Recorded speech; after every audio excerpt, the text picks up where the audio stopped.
Hey, what's going on guys? It is Zombie Magnum here, back with another video, and this is going to be the top 5 things you did not know about zombies. And now this is not going to include exo zombies, and also am I not going to bore you with any things that has to do with the story or any Easter eggs. This is just going to be plain aspects of the game mode that you might have not known yet. Now if you're some kind of a zombie veteran or somebody that just plays zombies so much as I do, please don't dislike the video just because you know one of these 5 things. I'm pretty sure there's one of these things that you didn't know yet, so let's get straight into the video. And starting off at the number 5 spot, we have headshot points. So we all know normal kills give you 60 points, headshots give you 100 points, and knife kills or melee kills give you 130 points. Now something that you probably didn't know yet is that if you shoot the head off of a zombie and he's still alive, you will not get the 100 points for the headshot.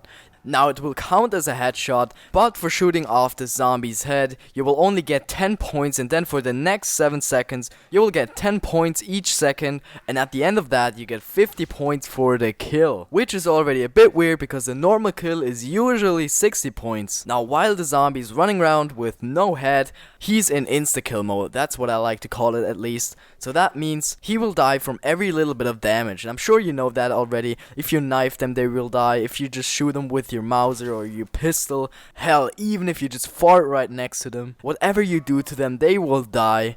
And then you will get the points for either knifing them or shooting them. So if you shoot them like once, they will die and you get 60 points. If you knife them, you get 130 points. But also if you shoot off their head and a teammate comes up to him and he knifes the zombie, then he gets 130 points, and all you get is 10 points plus 10 points for each second that a zombie has stayed alive after you shot off his head. Now that's how it is in World at War. So in Black Ops it's pretty much the same thing. The only 2 differences is if you let the zombie die out, you get the 100 points instead of only 50. And the other one is that the zombie only lasts 2 more seconds and not as ridiculously long as in World at War. Now there's situations in which this is really useful. Let's say you're on Origins and you have the ballista and you're like on round 6. What you can do now to get 130 points for each kill is just shoot off their head and then go up to them and knife them. They will die. You can even wait a few seconds to get some more points. You will get 10 points for each second they stay alive.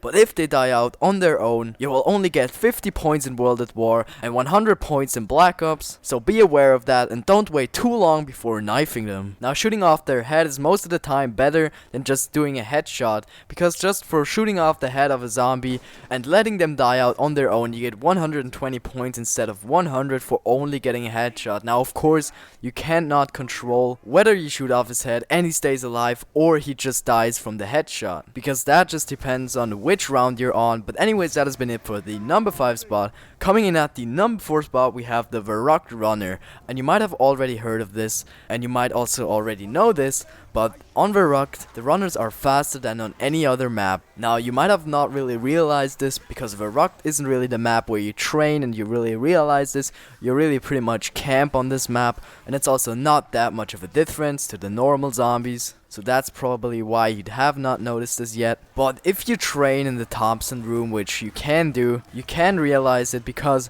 if you're holding a heavy weapon like an LMG, the zombies are actually faster than you, and that's pretty much the only difference. On this map you can't train with heavy weapons because if you sprint with them you're slower than the zombies, and on every other map it's not like this. You can train with every weapon and still be faster than the zombies. Now I don't recommend training with a heavy weapon anyways. You should always have like a light weapon like a ray gun or a pistol to run around and train up the zombies before killing them. But it's definitely an interesting thing about Verrückt that you might have not known yet. So coming in at the number 3 spot, we have the nuke on Nacht der Untoten, and you might be, what is wrong with this nuke? There's nothing different. I can't think of anything, and I just found out about this recently and I never before came across this. And by the way, this is only World at War. So on Nacht der Untoten, when you use the nuke, which is a power up that kills every zombie on the map, you will not get any points for this, no matter if you use it between the rounds. No matter how many zombies you kill with it, you will never get points for it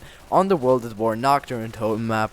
And this is not necessarily a bad thing, because on the early rounds you might always get into that situation where you have a nuke, but you also still have some zombies left, and you can't really decide if you want to go get the nuke, get the 400 points, or the zombies, because you're not sure what results in more points. On this map it's easy, the nuke never gives you any points, so don't take it if you're going for points at the moment, because it will not help you out with that at all. So that has been it for the number 3 spot. Probably not going to be as useful, because most of you are not going to be playing Nocturne Totem as much on World at War. But anyways, I thought it was quite interesting, so let's get into the number 2 spot, which is again going to be the nuke. And this is going to be the difference between the World at War and the Black Ops nuke. And now you might be like, bruh, I already know, when you have a double points on Black Ops you get 800 points, and on World at War you get only 400 for the nuke. And that's not what I'm trying to tell you with this. There's another significant difference between the World at War and the Black Ops nuke, and that is how it actually works. So we know the nuke actually kills all of the zombies that are on the map, but it doesn't happen immediately. You can see some of the zombies aren't instantly dead, and from time to time, one after another loses their head, and you can see them all dying pretty slowly. But now the key difference between Black Ops and World at War nuke is, on the World at War nuke, while the zombies are still dying, and while some of them are still alive, they can still hit you and bring you down, as you can see here. I know on this custom map, as you can see here, I don't really go down. I go into this gray mode, which is basically going down. It just happens because I have quick revive. But here, as you can see on Black Ops 2 Origins, in the starting room, I get trapped in this corner and I get the nuke, and they just can't attack me while they're dying, and I just get out of the corner a few seconds later freely, not wounded at all. Now if you'd ask me which nuke I'd prefer, I'd obviously say the Black Ops one, because I've died so many times because of the World at War nuke. And I just want to tell you, be careful. If you did not know about this yet, you have to be careful. Also, if you get the nuke, don't just run into the zombies like a dumb idiot, because they will bring you down although you got the nuke, which is annoying. But hey, they improved it in Black Ops and I'm so happy about this. So that has been it for the number 2 spot. Let's get into the number 1 spot for things that you have not known about zombies yet. Actually, before we get into the number 1 spot, I still want to mention the ray gun that kills you in one hit when you don't have Juggernaut. Now, I didn't realize this for quite some time because I always got Juggernaut before I even started to hit the box. So this never really occurred to me. The ray gun doesn't have a huge splash radius, but if you get into it without Juggernaut, it will kill you in one hit. And this actually happened to me on Nocturne Totem on round 20, and I couldn't believe it because I just never experienced that before. Probably one of the things that you actually have known already if you're a really experienced player and you've already played a bunch of Nocturne Totem. This definitely happened to you a bunch of times. But anyway, so that has been it for the honorable mentions. But now let's get into the number 1 spot of this top 5. This is going to be the Nocturne Totem World at War zombies, because they are special and they aren't the same to any other zombies. And the reason for this is they have to stop to attack you, and that means as long as you move, they cannot even attack you. And that explains a lot of clutches on Nocturne Totem, as you can see in this little montage I uploaded a few days ago. I get like stuck between the zombies and I just wiggle it out and it just works. As long as you keep moving, they cannot even touch you, and so that makes it a lot easier. The only way you can even go down is when they trap you, but some of the times you can even then just rub the mouse all over your mouse pad and you might even get out of there. I know it's easy to stuck in the World at War zombies, but also the Nocturne Totem zombies are just so forgiving because they just can't attack you while you're running or while you're even moving.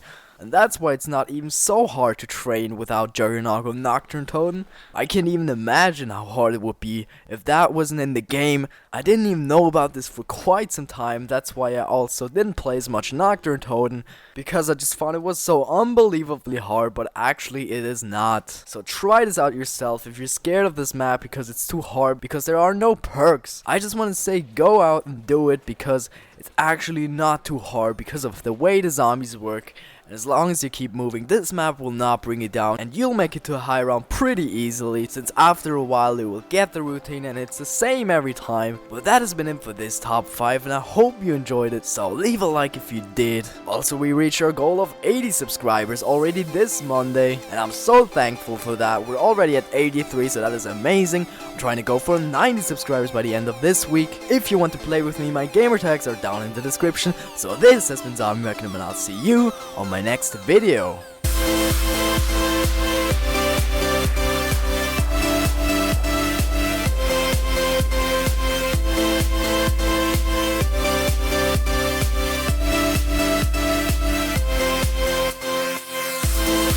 bye.